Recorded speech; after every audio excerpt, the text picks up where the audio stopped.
Sounds good. So we're going to talk about nonparametric regression. If you guys do have questions on clustering, don't hesitate to ask. We encourage you to be asking questions and not stay confused. It's a really nice day outside. I won't take that as a sign of the change when you lecture to I lecture. So we're going to spend hopefully the next, I think, 3 to 4 lectures on nonparametric regression. There's quite a lot of material here. It depends on how much interest there is. If there's not a lot of interest, we might just do 3. We'll see. See how it's going. So this is the setting we're in. We just talked about some unsupervised stuff, density estimation and clustering, where we didn't have response. We just had predictors in some sense. We just had covariates, features. Now we're in a supervised setting, so we're trying to do some kind of prediction. And we had this kind of discussion at the start of the class.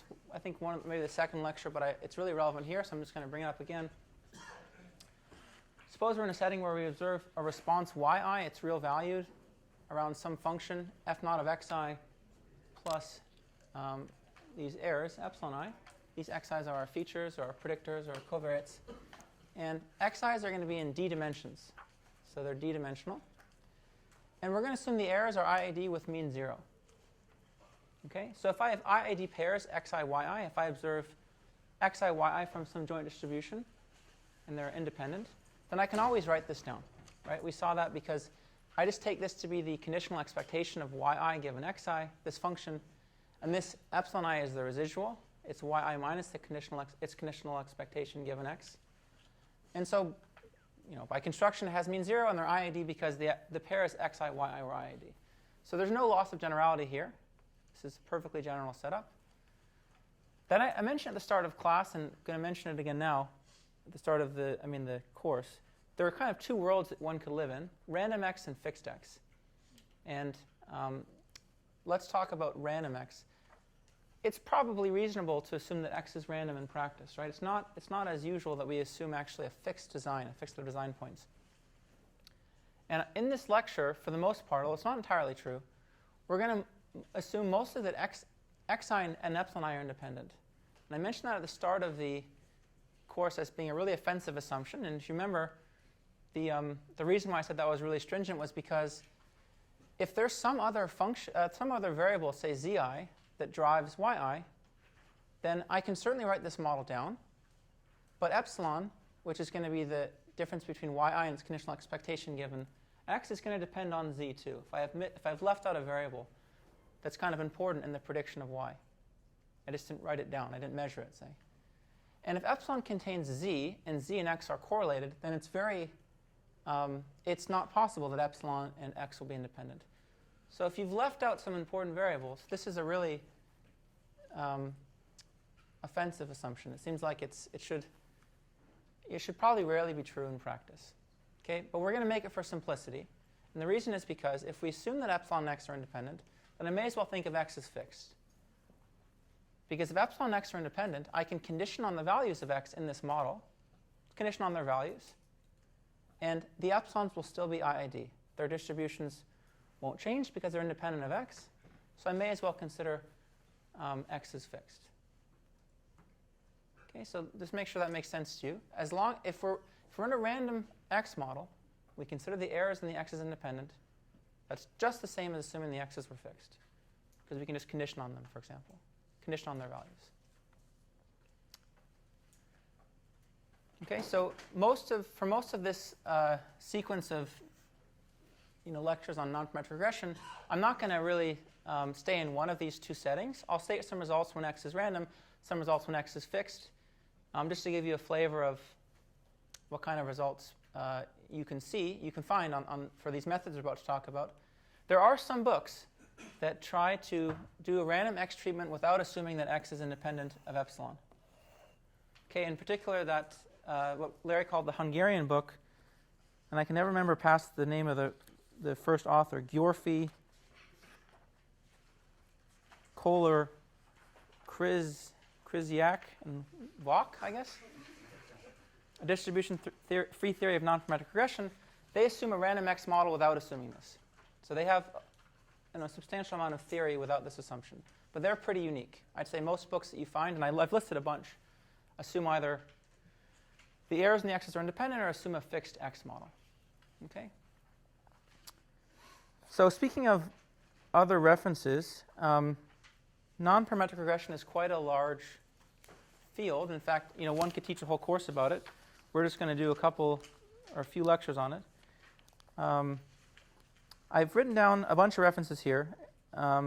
If you're interested in getting more details about what I've about to tell you, and also you can come ask me or Larry. I'm sure we'd be happy to give you more help too. But there's literally, I listed 10 books here on nonparametric regression, or that at least contain a good treatment of nonparametric regression. So you can take a look at those if you're curious. Most of what we talk about is going to center on the case when d is 1. I'm going to talk about the high dimensional case at various spots, but most of what we talk about is going to be when d is 1. And that's because, as we're going to kind of quickly see, doing regression in high dimensions, like we saw with density estimation, becomes very quickly statistically and computationally inefficient, mostly statistically inefficient.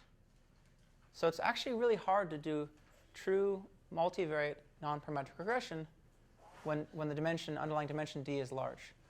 But from our tools that we kind of that we get to know for the univariate case when d is 1, we're going to see at the end that we can construct not as flexible but still useful estimates in higher dimensions called additive models, which just basically leverage our technology when d is 1. That's why we're spending so much time on it, because we can kind of take that technology and solve higher dimensional problems via something called the additive model. And that's really just fitting a univariate regression fit along each dimension in high dimensions. Okay, so like I said, d is 1 is our focus, but it's going to, we're going to use it kind of throughout, that technology throughout. Okay, let's start off with k nearest neighbors. We're going to go through a bunch of methods. And I'm going to spend, I think, approximately a lecture and a half, or maybe 2 lectures, I'm not quite sure, on, what I would call vanilla univariate nonparametric regression. So these are a lot of the methods that are quite common that you'll see people using. They're good to know. The first place to start is k nearest neighbors. So we already talked about this in before, and I'm sure you've seen another class, but let's just remind ourselves what it is. For this section, we're actually going to treat d as arbitrary. We'll see what the rates look like as a result. The estimator is as follows, right? I observe pairs xi, yi. You ask me to predict the mean of y at a new point x. And what do? I just look at the k nearest points in my training set to x. So this is the k neighbor set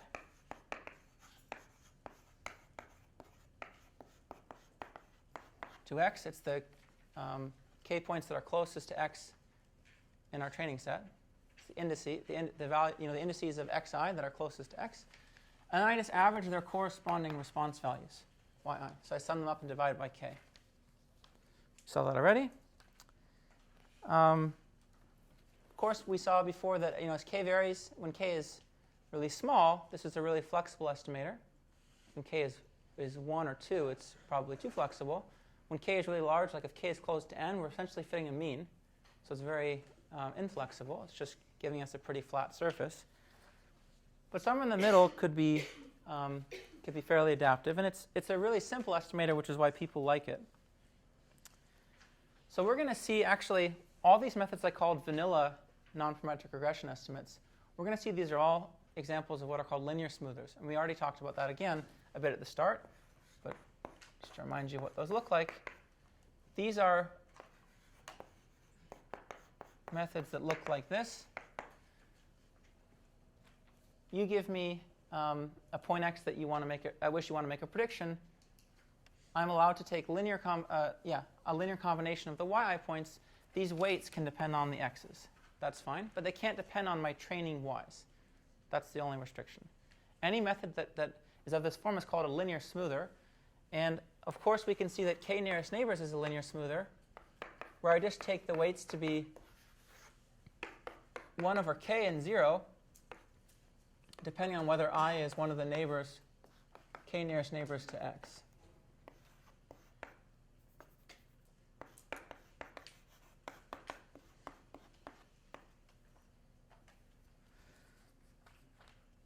Okay.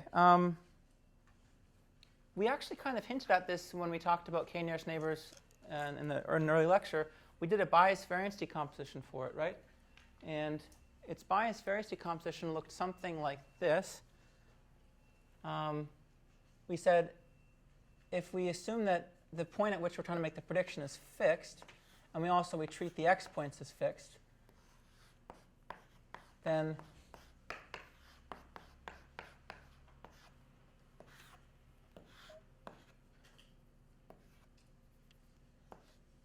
the mean squared error between our k-nearest neighbors estimator f hat and the underlying function f naught is the bias plus the variance. And like I said, if we assume that the training points were fixed, then the bias, remember, looked like, well, we can just take, it's the mean of our estimator minus the function at x, right?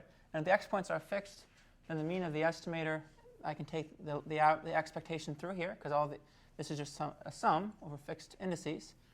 And the expected value of yi is f naught xi minus f naught of x. Right? And in fact, I can even pull this inside the expectation if I want, because I have 1 over k of those, so that's fine. So this is the squared bias plus the variance. And the variance, we said, again, if the x points are fixed, and I assume that, suppose I call the variance of the epsilons sigma squared, then the variance looks like sigma squared over k. Okay, so from this we saw that if k gets big, the variance gets small, but we may also want to make k not too big, because if k is big, then we're summing up the difference between f naught at xi and f naught at x, and if we make k big, xi can be very far from x, so this difference could be really big. So k small makes the bias small, and k big makes the variance small. Somewhere in the middle, hopefully, we can balance the two. And here's a precise result. And in fact, I was going to prove this in class, but then I decided to put on your homework. So the next homework, you guys are going to prove something like this. So there's a first result that if we take k to be such that k goes to infinity, but k over n goes to 0, then we get consistency. So the mean squared error goes to 0. So this implies that the k nearest neighbors fit is consistent. So that thing goes to 0. The bias and the variance, so their sum goes to 0. So for example, we can take k to be the square root of n. It's a common thing that people do. Can you guys all see these wide boards, by the way? That's fine? Okay. Here's a little bit more interesting analysis, and this is the one I was going to prove, but I'm going to put on the homework instead. And I'm going to make it, I think it's next homework. I'm going to make it a little easier because we're going to assume a fixed x model still when you prove this result. But this result, by the way, is true. The reference I give is this Hungarian book, which proves this to be true in very general conditions for random x, which is that if we take k to be on the order of, so this capital theta means that it's on the order of what I'm about to put here in terms of n. So it's big O of n, and it's also big omega of this as well. If you take it to be on the order of n to the 2 over 2 plus d, then the mean squared error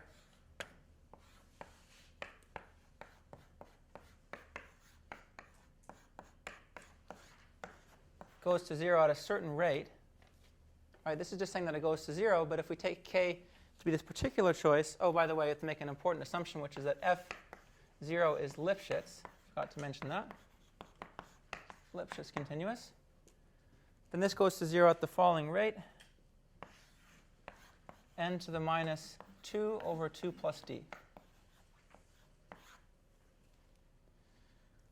Okay, so let me just tell you a proof sketch of this and then you may want to think back to what I said when you do the homework, but the homework will lay it out.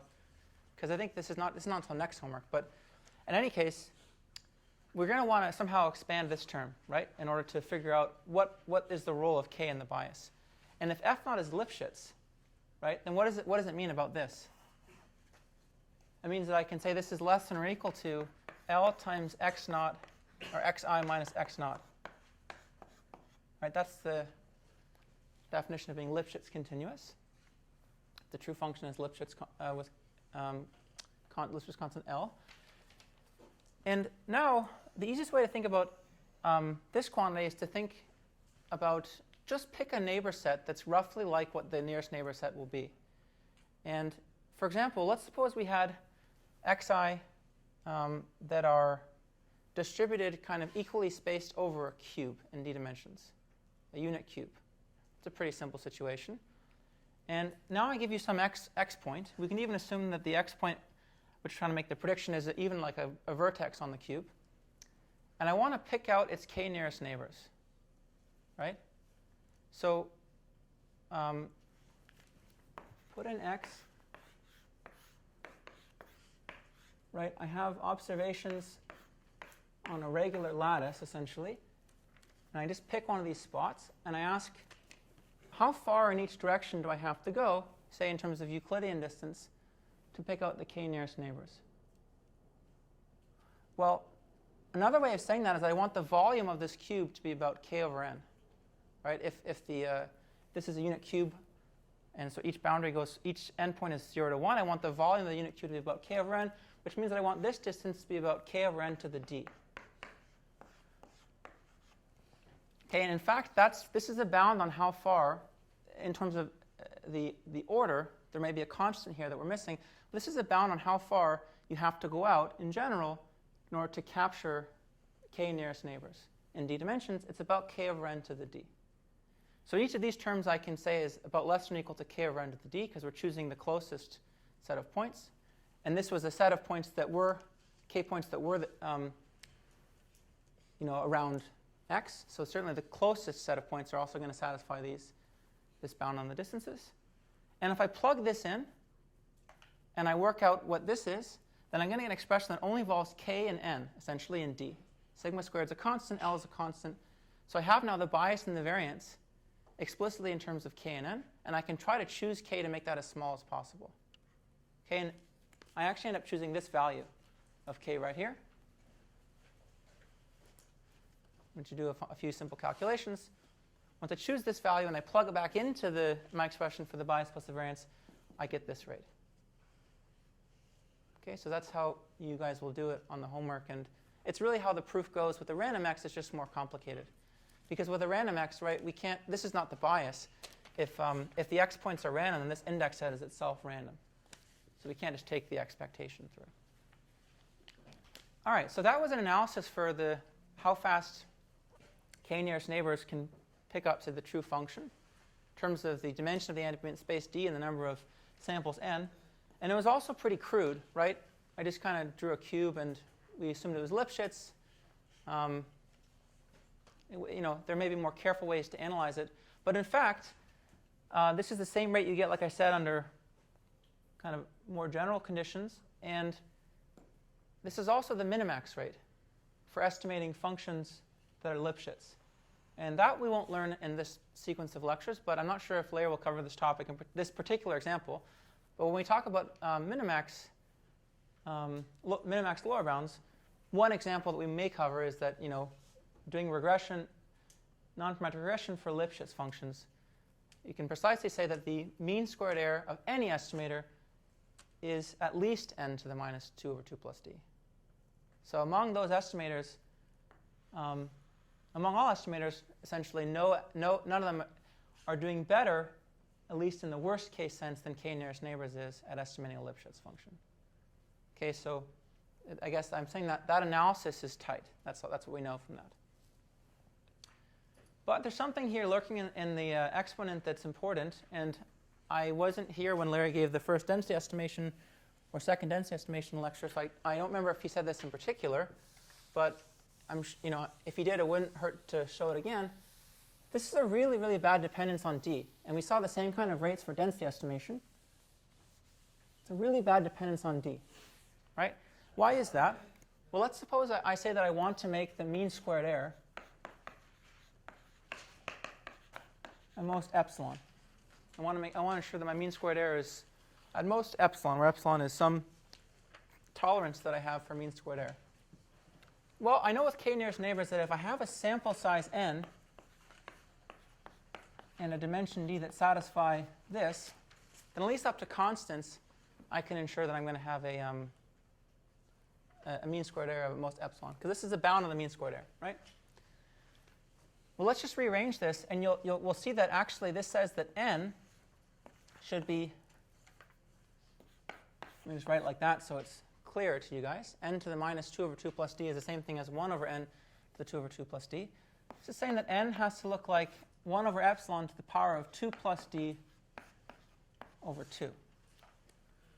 Okay, in other words, the number of samples required to get a mean squared error less than or equal to epsilon grows exponentially in the number of dimensions, the ambient dimension of the problem. Okay, so the sample complexity goes exponentially in the dimension. That's very, very bad, right? You can see that as I make d larger, even if I fix epsilon to be something that's not that small, I'm going to require a huge number of samples, an exponentially larger number of samples as d increases. This is what we roughly call the curse of dimensionality. The curse of dimensionality is, it's kind of a broad term, and I'll revisit it when we talk about high dimensional nonparametric regression at the end of this sequence, but this is a preview of what that term means. Even apart from rates, just kind of intuitively, it means that the difficulty of the problem grows exponentially as the number of dimensions increases. Okay, so in other words, probably shouldn't be using k nearest neighbors in, say, a 1,000-dimensional space, right? Because the sample complexity required is going to be, if all we assume is the function is Lipschitz, then we're going to require a ton of samples to make sure that we have a good mean squared error bound. Are there any questions about that? Yeah. So isn't k in some sense a parameter? Yeah, it is, right. So we are calling this non-parametric regression. Well, so what is a parametric model means? It means that the model we write down can be expressed usually as a finite dimensional, in some finite dimensional space. So that doesn't refer to, k is a tuning parameter, not to be confused with parametric and non-parametric regression. So it's a tuning parameter. What makes this non-parametric is that we didn't assume that the function f naught was, say, linear in x. That would make it parametric. Right? If we assumed f naught was a linear function of x, that would be parametric. If we assumed it was a polynomial function of x, that would make it parametric. We're assuming that f naught is arbitrary but Lipschitz. That's an infinite dimensional family of functions. That's what makes it non-parametric. Yeah? So the minimax rate is only applied for non-parametric or both parametric and non-parametric regression? Are you asking about this? Yes. Yeah, so that's a good question. So did they learn this in 705? I didn't get the question. He asked if the minimax rate applies to linear regression. I'm just asking what you covered in 705. Don't think they probably weren't better than I did. We do the minimax rate for regression. I mean, I think I broadly said that the minimax rate for most parametric problems was 1 over root n. Yeah. Well, but this is on the squared scale, so it'd be 1 over n here. So just so that we can kind of, it's probably good to think about. So let's take d equals 1. Okay, this is saying that we can estimate in one dimension a non-parametric function at the rate 1 over n to the 2/3. Okay? If you're doing linear regression, say in one dimension, we can estimate the function, if we assume the true function is linear, at the rate 1 over n. So we can see that we're suffering something, right? 1 over n versus 1 over n to the 2/3 if we're not assuming a linear regression model. Now, if d is growing, then yeah, it's definitely true that we see the curse of dimensionality in linear regression as well. Okay, but what we're going to talk about later is we're going to talk about sparsity when it comes to high-dimensional linear models, and we'll see that we can, if we assume sparsity, then we can estimate the rates we're going to see in that are more like log p over n times the sparsity s. Okay, so this P should be a D. Okay.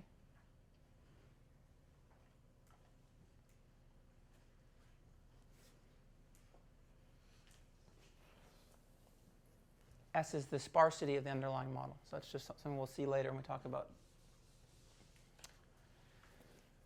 high-dimensional linear regression. Any other questions?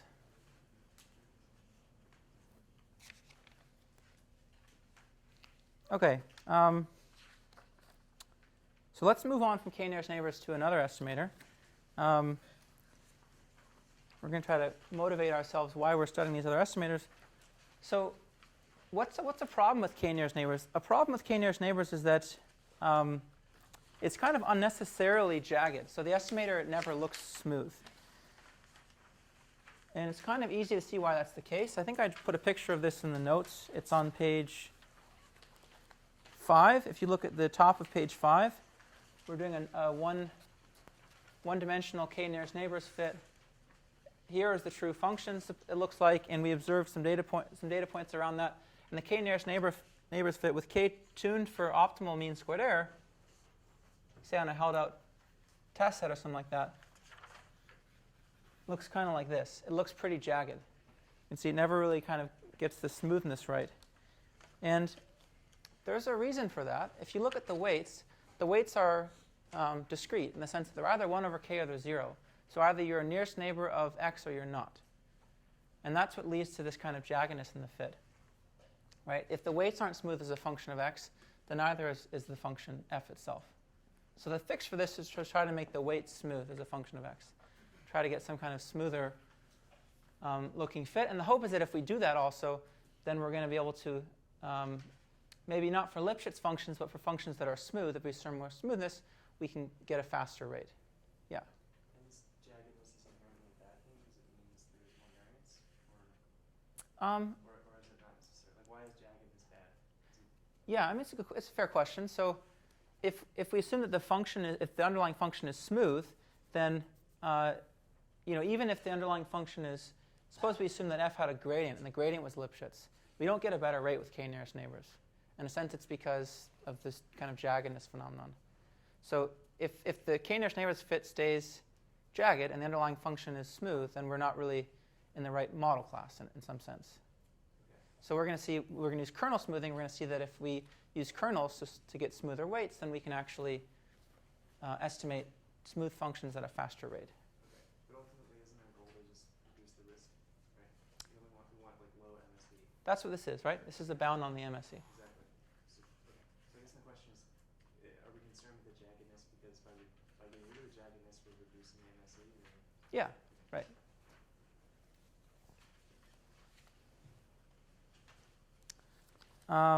OK, so kernel smoothing is where we're going to go, where we're basically just going to take those weights, and we're going to, instead of choosing discrete weights like 1 over k or 0, we're going to choose them according to some smoother recipe. And you've already seen this for density estimation. For regression, it's really the same idea. We're just going to choose a kernel, just some function k, and it's going to satisfy a bunch of properties. I wrote them down here in the notes. I don't think I need to write them down again. It has to integrate to 1. It has to have 0 mean. And it has to have finite variance in some sense. 3 conditions on the kernel. But it helps just to remember specific examples of the kernel, like the Gaussian kernel, for example, is one such example. Minus x squared over 2. That's a perfectly fine example. That's a kernel right there, the k-nearest neighbor kernel. Right? That's if I chose k to be just this, where the xi points are fixed, that's a kernel as well. And here's another example of a kernel. This is the Gaussian kernel. This one's called the Asymptotic kernel, another common one people use. 1 minus x squared, or 0, if x is less than or equal to 1 and 0 otherwise. And so if we were to draw these kernels, right, the Gaussian kernel is smooth but has infinite support. The Asymptotic kernel is also smooth but only has finite support. You can see that it's 0 when x is bigger than 1 or smaller than minus 1. that might be nice for computational reasons, right? Because we're taking linear combinations of the yi points for predictions, and the Gaussian kernel says that we're going to give every yi a non-zero weight because the kernel has infinite support, but this one is going to only give a finite number of points weight, so it might be nicer computationally. But really, honestly, the choice of kernel isn't so important. All the stuff that we mentioned is going to apply to any of these kernels that are smooth, like these two. And there's a ton of other kernels that one could use. And now, of course, the question is, what are the weights? I haven't really told you what those are, but you can imagine that we're just going to take the weights to be driven by these kernels. So here's what the fit looks like. I'm going to take k of x minus xi over h. Maybe I'll call it xi minus x. Although most kernels are symmetric, so it doesn't matter. Times yi all over, this is the sum over I, equals 1 to n, all over the sum of k of xi minus x over h. Okay, so in other words, maybe I'll call this j, just so that I can distinguish the two sums. This guy right here, that's wi of x for a kernel. So kernel's a linear smoother with that as the weight. Okay? And that's this, like I said, k-nearest neighbors is one example of a particular choice of kernel where the weights will just be 1 over k or 0. All right. And you can see in this picture here, right, on top of page 5, that the Epyanechnikov kernel, at least in terms of this picture, it does a better job of estimating this function. I guess I erased it, but we had k nearest neighbors trying to estimate a smooth function, right? And it did kind of a suboptimal job in some sense because it didn't appropriately give us a smooth fit. And the kernel fit is something that's kind of nice and smooth from the Epyanechnikov kernel. And that comes out of the fact that these weights are smooth. Choice of weights are smooth.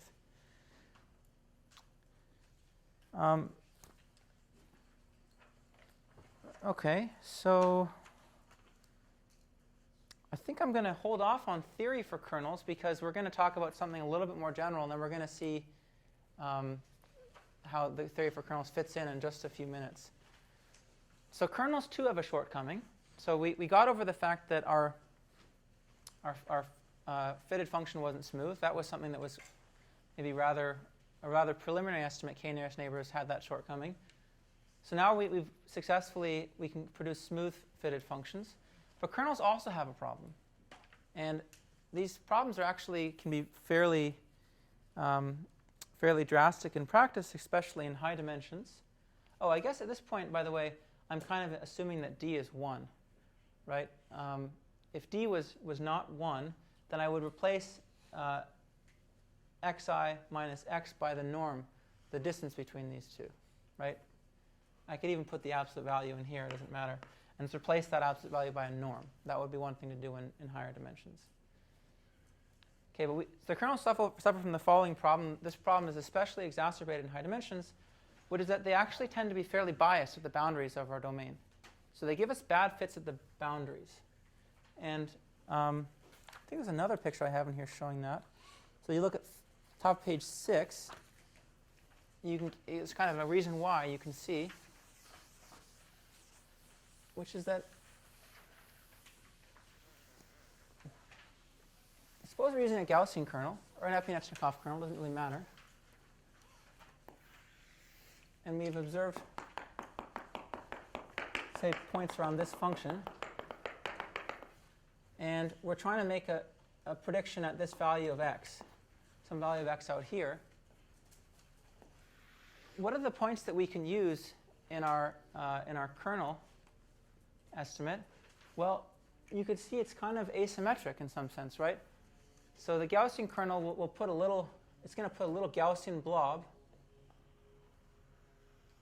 around x, and it's going to weight these points according to this Gaussian density, essentially.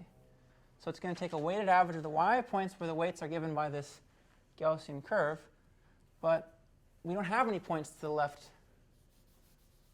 of this x value, say. Suppose we only observe these points. So you can see it's kind of asymmetric. So what would you guess is going to be the result of this kernel estimate?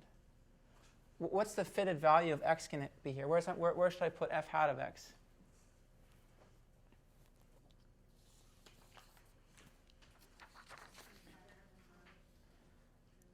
Yeah, right. It's going to be higher than normal, right? Because we don't have points here.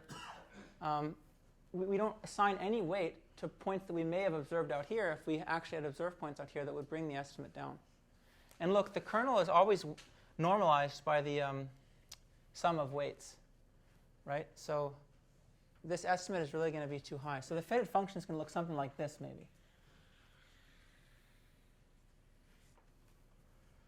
So kernels suffer from bias at the boundaries. That's a problem with kernels. And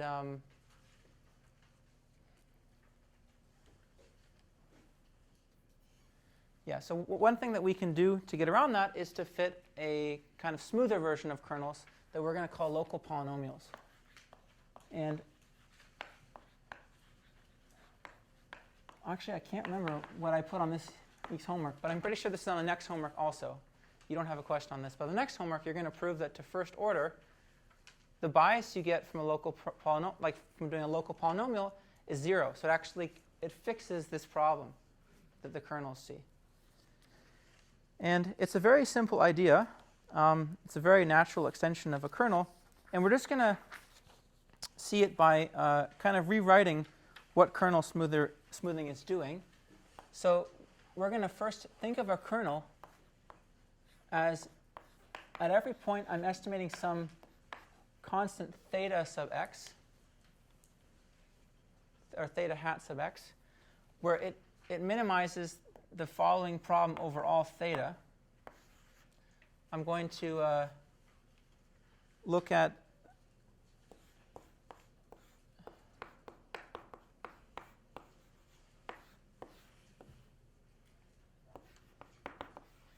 I'm going to do a weighted least squares. That's all I'm doing. Between each yi point and theta. And you can see just by differentiating this and setting it equal to 0, right, that the optimal value of theta here, actually you don't need to differentiate really. There's only one parameter, right? So this is just a quadratic function in theta. So if you were to solve for theta here, what makes this the smallest, there's one parameter theta I'm estimating for all the yi points, then I get exactly theta equal to this guy, the kernel fit. So there's another way of thinking about kernel smoother, is that a kernel smoother is doing is solving this problem, estimating a local constant. That's where in this estimation problem I weight the importance of fitting each point yi by the kernel weights. So this suggests something else, right? Why don't, instead of locally fitting a constant, why don't I locally fit, say, a linear function? And that's what is called local linear regression. So local linear regression, it's an example of local polynomials. I'm going to fit f hat of x equals, we'll call it a hat sub x plus b hat sub x times x. So instead of just fitting one number, like say a hat of x, we're going to fit a locally linear function where these solve their own optimization problem, right? And that is to minimize overall choices of a and b, this linear weighted least squares criterion.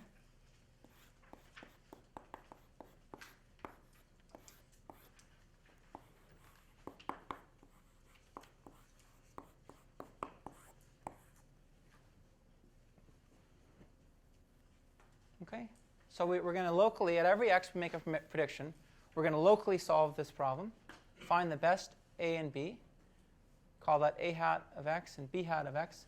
I'm just putting the sub x to remind you that these change when x changes, right? And then we're going to use that local fit to predict the function. It's called local linear regression.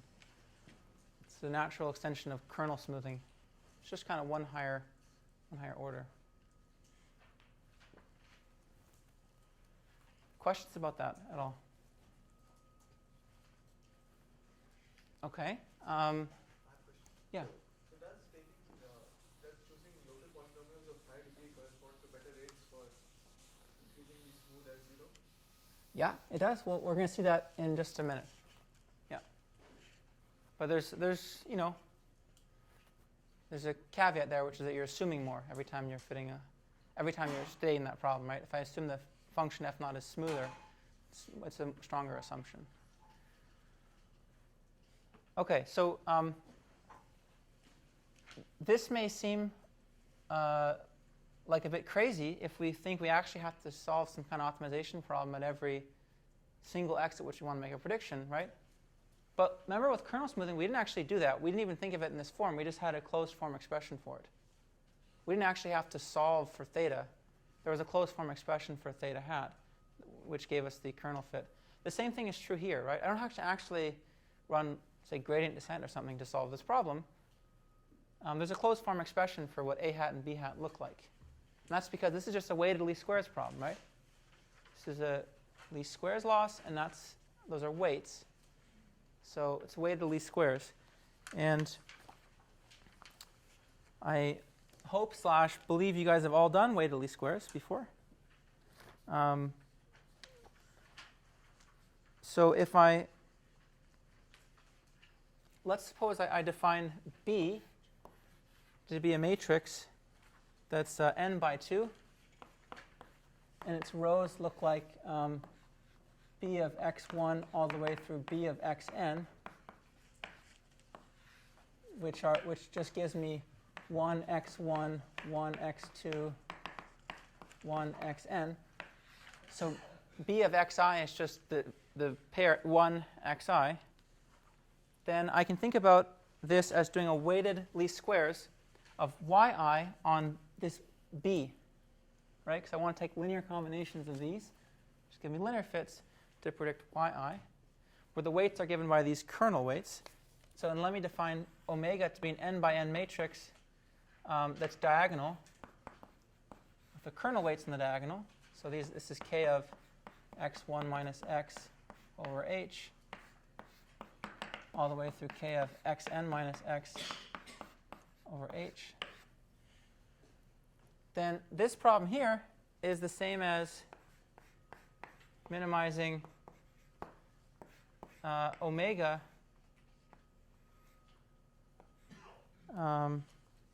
say to the 1/2 of y minus b. And now I'm going to call, I'm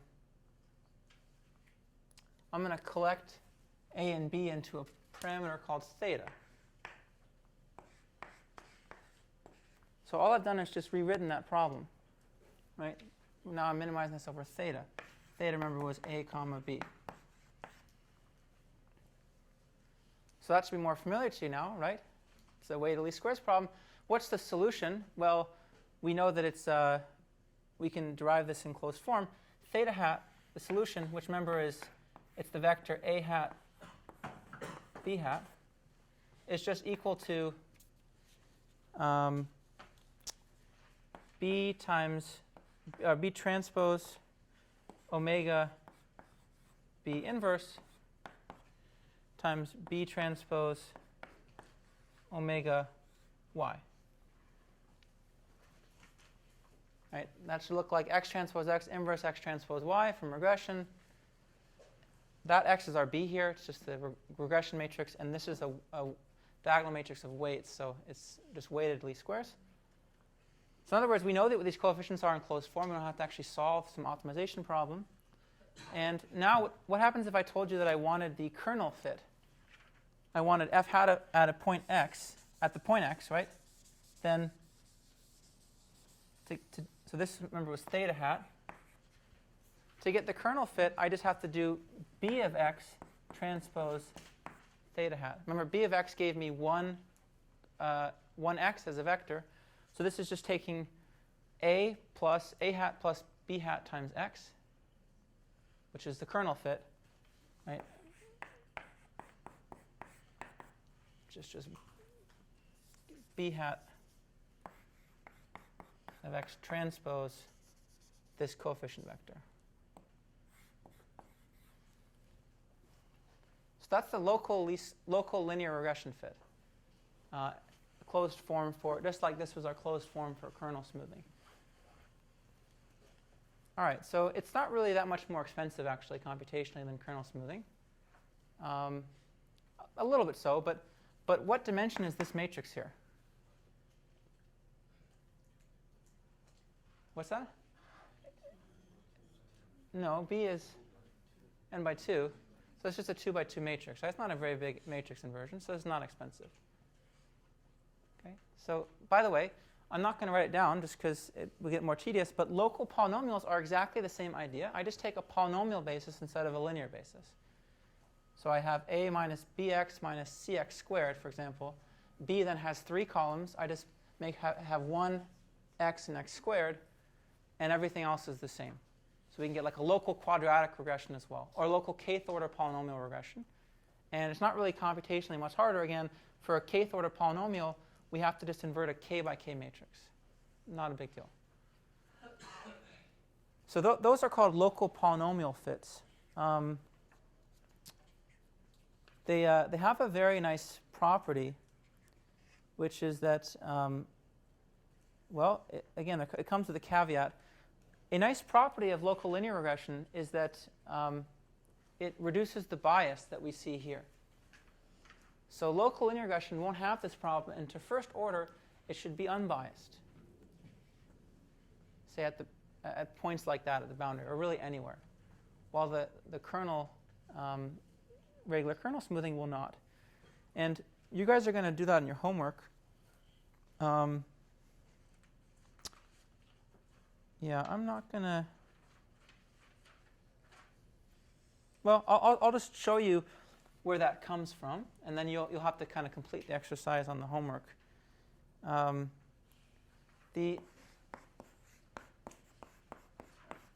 Let's think about all of these guys as linear smoothers, and we're just going to write them in terms of the weights. The expected value of the function we already saw. This was equal to, for a linear smoother, this was just equal to the sum of the weights times the underlying function, right? Get rid of this picture. If I assume that my estimator is a linear smoother,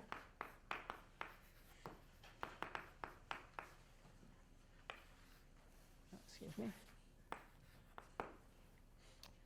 and now I'm going to do a Taylor expansion of this function f naught of xi around the point x.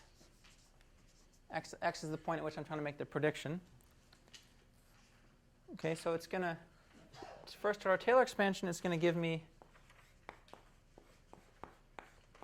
f naught of x times the sum of the weights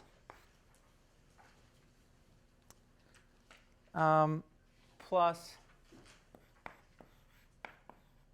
f naught prime of x times the sum of the weights times xi minus x plus a remainder term.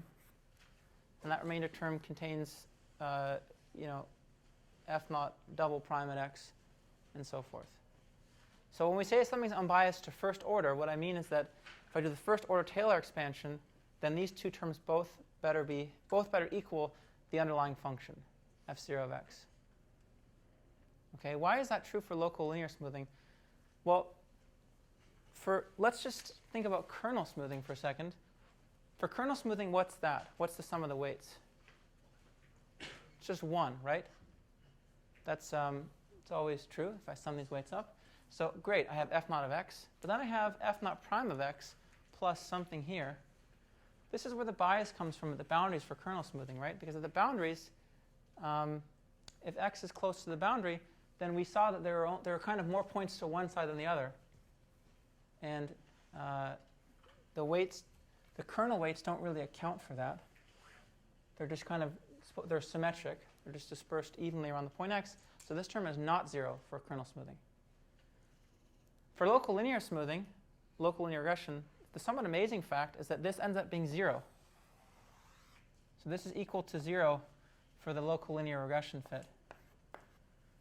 this is still equal to 1. This is what you're going to check on the homework. So that to first order, it removes the bias at the boundaries. And people before, I think there maybe before local linear regression, say, was popular or maybe was as widely practiced, there are a lot of papers about how to asymptotically correct for the kernel bias that are very complicated. They weren't very practical. And meanwhile, local linear regression is something that's very simple. It's very practical, and you don't need to do these kind of complicated asymptotic calculations to figure out what the bias would be asymptotically and then remove it. And on the homework, you're also going to prove that if I do a kth order local polynomial fit, then actually the bias is 0 up to a kth order Taylor expansion. So if I continued this out and took f double prime, f triple prime, etc., all the way up to the kth derivative of f, then as long as I use kth order local linear polynomials, all those terms are 0. So it's saying that the bias is even smaller for a local polynomial fit. What is the downside of making k bigger here? Why don't if the biases get smaller as I make k larger, right? I said more terms in the Taylor expansion were 0. The bias is getting smaller and smaller. What's the downside of making k larger? The variance, yeah, of course. I don't, there's not really a good reason to fit a 15th order local polynomial in practice, so far as I'm concerned. Even though it's unbiased up to 15 order terms in the Taylor expansion, that doesn't really mean a lot to me in practice because the variance would be so high. So also in the homework, you're going to look at the variance as k grows. All right. Any questions about this so far?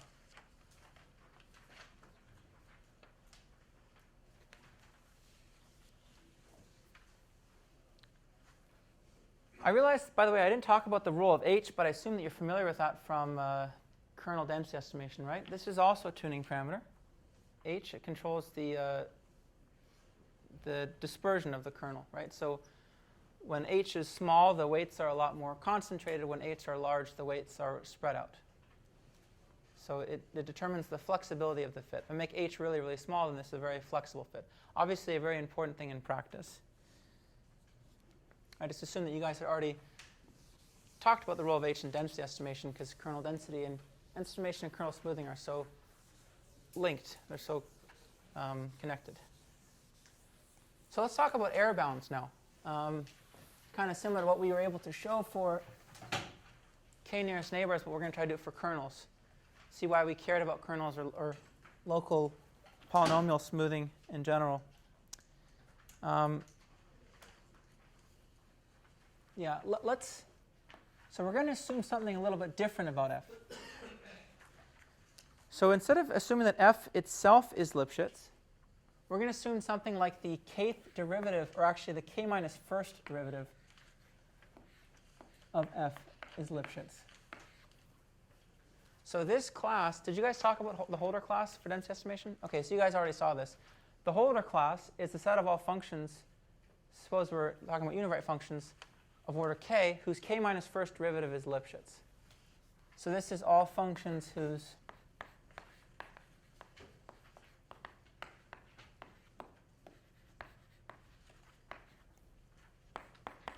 k minus first derivative is Lipschitz.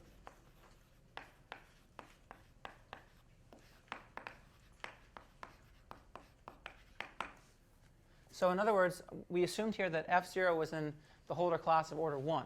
Right, because we assume the function itself was Lipschitz. So the k minus first derivative when k is 1 is just the function itself, the 0th order derivative. Now we're going to assume more. We're going to assume the function is even smoother than that. The function has k minus 1 derivatives, and the k minus first derivative is Lipschitz. This is basically assuming, by the way, that f has k derivatives. A Lipschitz function is differentiable almost everywhere. That's always true. That's just a fact.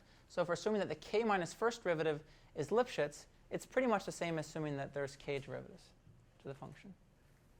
Okay.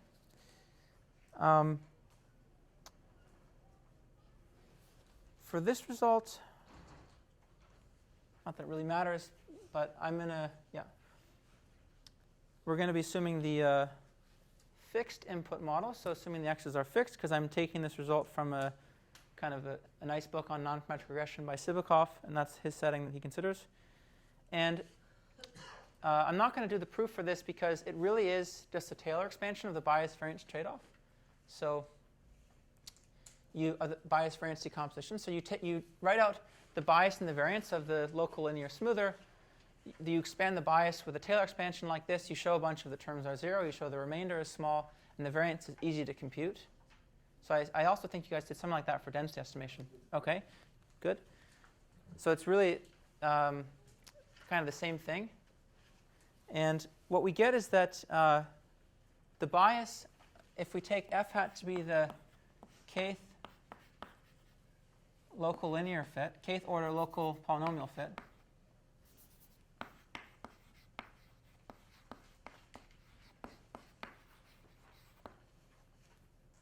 and we choose the bandwidth. Actually, first I'm going to tell you what it looks like as a function of the bandwidth. We just leave the bandwidth to be h. Then the bias of f hat, we have a bound for it that looks like some constant times h to the k. And the variance, we have a bound for it that looks like another constant called c tilde times or over n times h.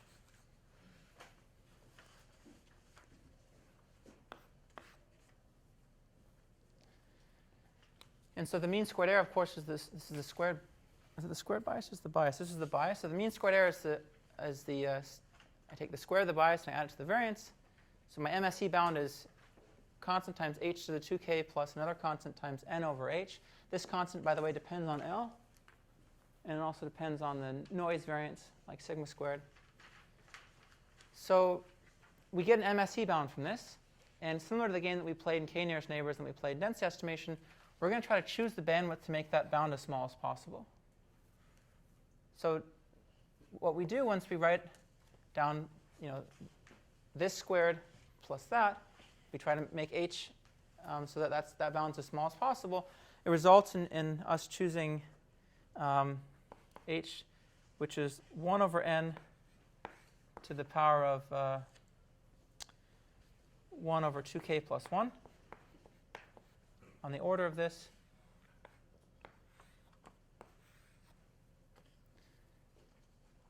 I'm not going through the calculation, like I said, because I think you guys have seen this kind of stuff for density estimation. And that tells us that the MSE, which is the squared bias plus the variance, once I plug in this value of the bandwidth, is less than or equal to, is on the order of, I'll just say, it's going to be n to the minus 2k over 2k plus d. Okay, so let's compare that to this rate. It's a generalization of this rate when k is bigger than 1. Right, so here I assume that k was 1, essentially, because I assume the function itself was Lipschitz. With k nearest neighbors, I could get this rate, n to the minus 2 over 2 plus d. I'm sorry. I didn't. I mean, this is true. It's actually the right answer, but I didn't have a d anywhere here because I was telling us that we're doing univariate regressions for now, so just think of that. So think about d equals 1. I have n to the minus 2/3 here. When k is 1, I have n to the minus 2/3 there also. So it's telling us that kernel smoothers and k nearest neighbors do just as well for a Lipschitz function, for example. But if we're willing to assume more, assume the function is smoother. So say we assume the function has 3 derivatives, and its third derivative is Lipschitz. Then what's the rate here? This is n to the minus 6 over 7, right? A lot faster than n to the minus 2 over 3. And the parametric rate, remember what we can get with the parametric model is n to the minus 1. So the more smoothest we're assuming, the closer we're getting to the parametric rate. Okay? So I was doing a bit of foreshadowing. The examples, the answer, by the way, when d is arbitrary is this. You put a d here. Okay, and there's also a d in the bias and the variance that I'm leaving out, and there's a d in the choice of h. So these terms have a dependence on d, but when you work it out, the the rate you get for kernels looks like this, n to the minus 2k over 2k plus d. Same story, actually, with the dimension dependence, which is that this is really bad in terms of its dimension dependence. The sample complexity grows exponentially large as d increases. If we were to flip this around and say, how do we make this smaller than epsilon, we would see a similar statement wherever I had it. I guess I erased it. But it says that epsilon has to be something, n has to be something exponentially large, and 1 over epsilon to get the right MSE bound. OK. Any questions about that? So just to go back to the question that was asked a little earlier. Yes, it's true that with local polynomials we can get faster rates of convergence, but we're also assuming more. We're assuming that the function has k derivatives, right? So it's not coming for free. It's a much smaller class of functions that I'm looking at to make an estimation statement, right? The class of functions where f has 3 derivatives in Lipschitz than the class of functions where f is just some Lipschitz function. But we can take advantage of that with the third order local polynomial fit and get a faster rate.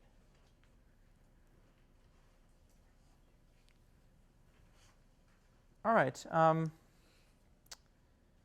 So in higher dimensions, I kind of said already we just replace, wherever the appropriate terms in the kernel are by norms, and we get this rate as a result. And the Holder class changes a bit in terms of its definition. It's the set of all functions that when I take partial derivatives of total order k minus 1, that function is Lipschitz. But all this goes through to higher dimensions, and that's the rate like I mentioned.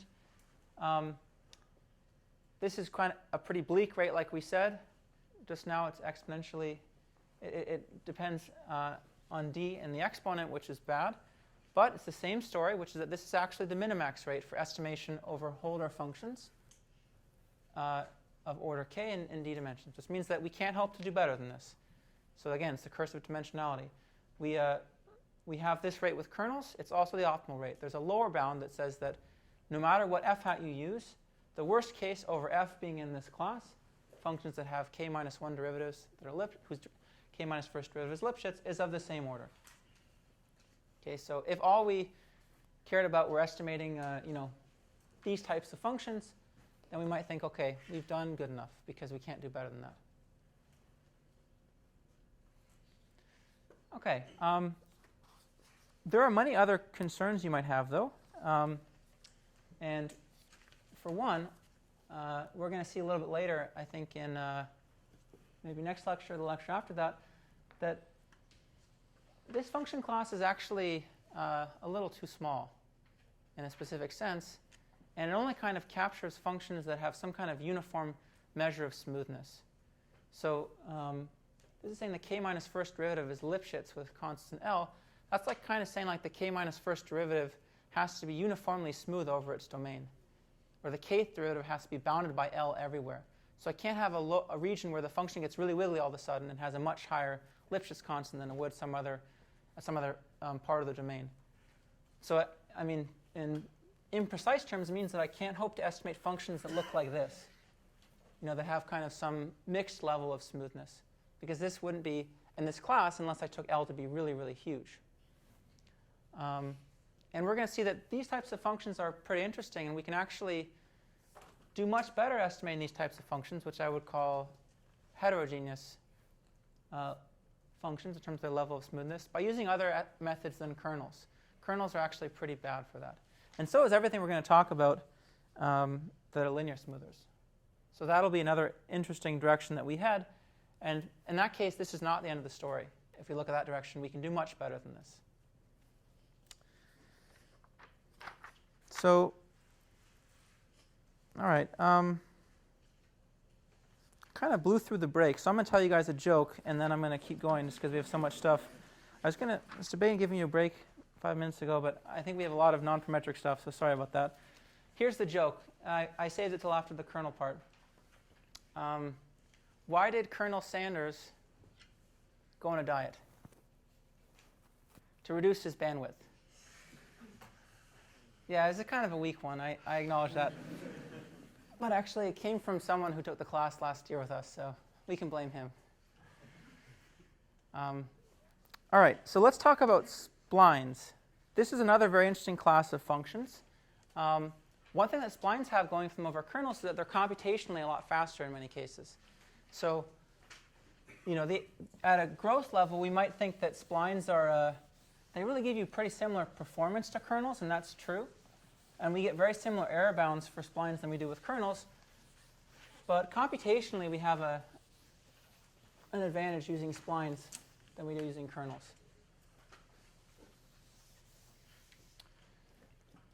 All right, and they're also pretty interesting to study, so let's spend a little bit of time on them anyways.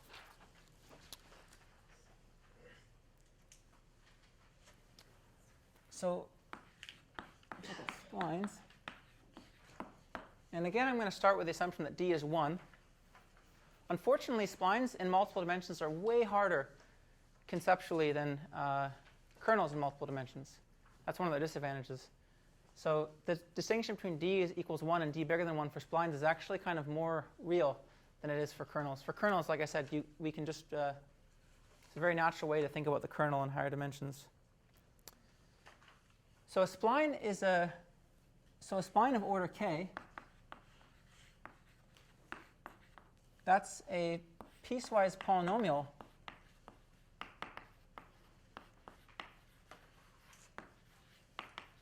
of order k, but it's a very special one. It's one that's very smooth, and this function in particular has to have continuous derivatives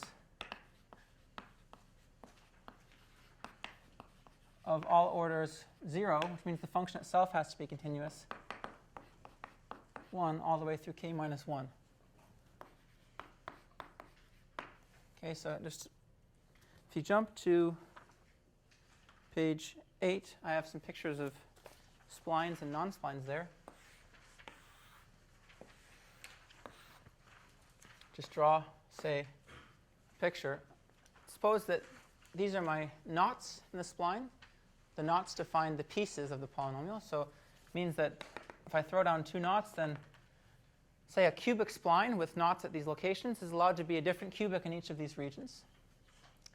But it's a very special cubic that has the property that the function is continuous at these knots, its derivative is continuous, and its second derivative is continuous. So this is a spline. This would be an example of a piecewise polynomial that has that's not continuous at the boundaries.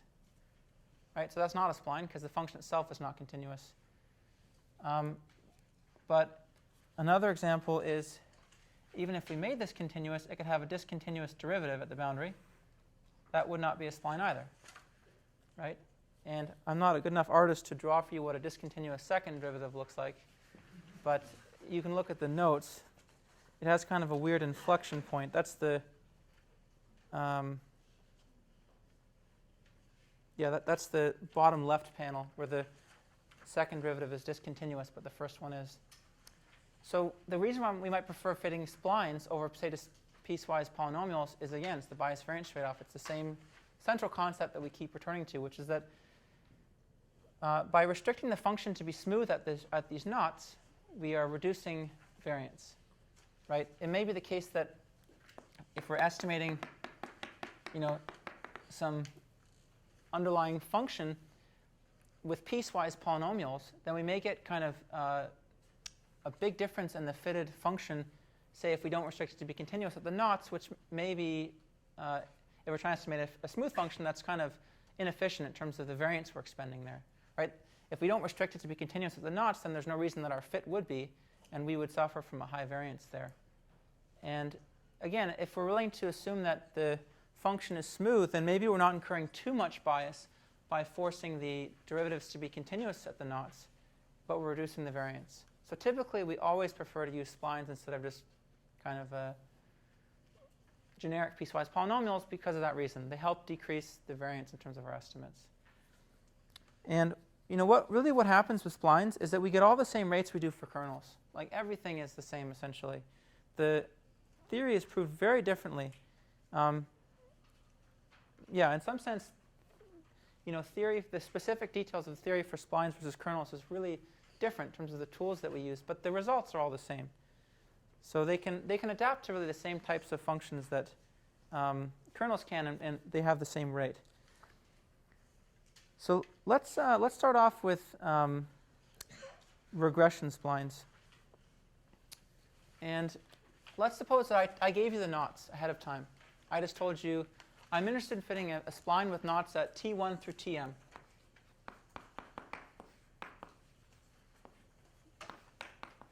And you were lucky enough to get these knots ahead of time.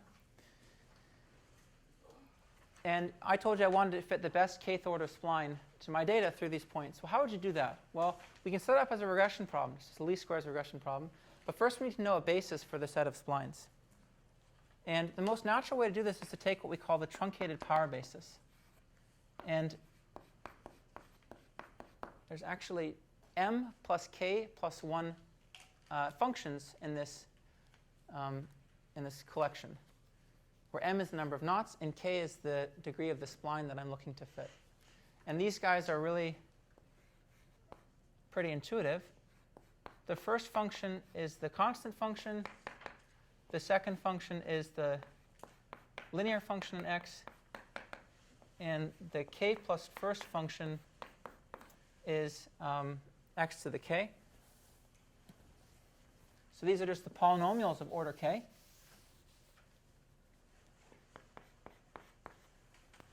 So I'm trying to write down a set of functions that spans the space of all splines.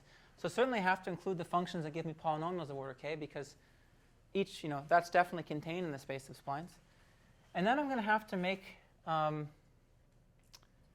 for the rest of the m functions as follows. They're going to have to give me some kind of behavior where the function can change at the knots.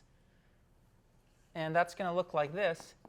I'm going to take it to be x minus tj, the jth knot, to the power of k. And I'm going to do one other thing, which is I'm going to take the positive part of that. So that's going to be 0 if x is less than tj, and it's going to be x minus tj to the power of k if x is bigger than tj. This just means call it 0 if it's negative. What if I didn't do that? What would this basis span? If I just took x minus tj to the power of k, if I got rid of that plus there.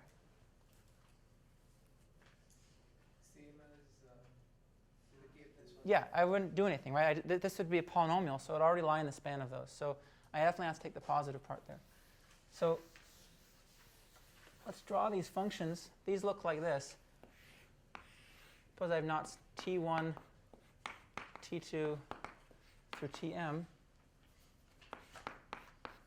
So I have a constant function, a linear function, a quadratic function. Let's suppose I'm doing second order splines, because I don't have the skills to draw a cubic over a quadratic.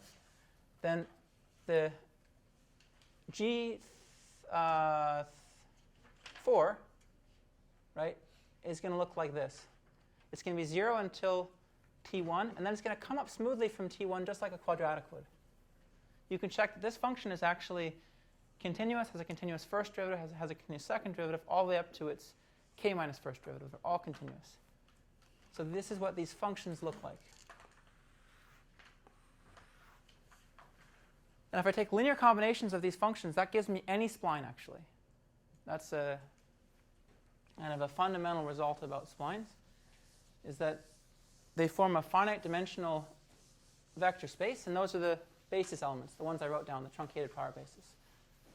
There are other ways to write splines, but to write a basis for splines, but the truncated power basis is the most natural. It's actually not the best for computational purposes, but for now we're not going to. We'll come back to that in a second, but maybe next time, but not now. All right. Some kind of statistical folklore about splines, I've seen this in many different places, is that cubic splines are so smooth that you can't tell where the knots are by eye. So for a quadratic spline, you could tell, because as soon as the inflection point changes, you know that this has to be a knot, right? I can't have a quadratic go from concave to convex. But for cubic splines, the folklore is that, I'm not sure if this is based on psychological experiments, but they say that you can't actually pick up the knots by eye, which I guess is supposed to be a good thing about the cubic spline. Let's use these for regression. Let's actually just go back to our first purpose that I said we would use splines for, which is just somebody gave us knots. We're going to fit the best kth order spline to that to the data set in question, and then we'll call it a day and we'll resume next time. So how do we do that? Well, we want to model our function f of x, say what they're trying to fit, as some linear combination of these basis functions, right? And I have m plus k plus 1 of them. And I want the best spline, since we know this spans the space of splines, is really just the best linear combination of these basis functions. And now we're just straight back in regression land. I'm just going to define this matrix capital G to have elements Gj of xi. So each column of G is just one of these basis functions evaluated at all the points. And I'm going to look at the following loss function.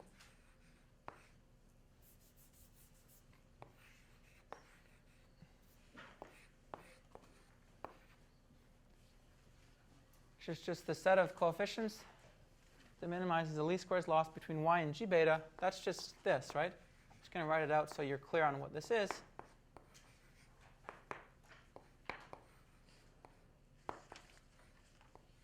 It really is finding the best fitting spline. Right? That's because these guys, each one of these guys over J is just a column of x, of capital G, excuse me. Okay, so that's super simple. We just choose beta to minimize this, which we know how to do. It's just beta hat is G transpose G inverse G transpose Y. And then to make a prediction at any point, right, we'll just take those coefficients, beta hat j, and we'll form our predicted function f hat j like this. Evaluate the basis functions at a new point x, use these coefficients that we found, and plug that in to get f hat of x. That's the best fitting kth order spline to a given data set.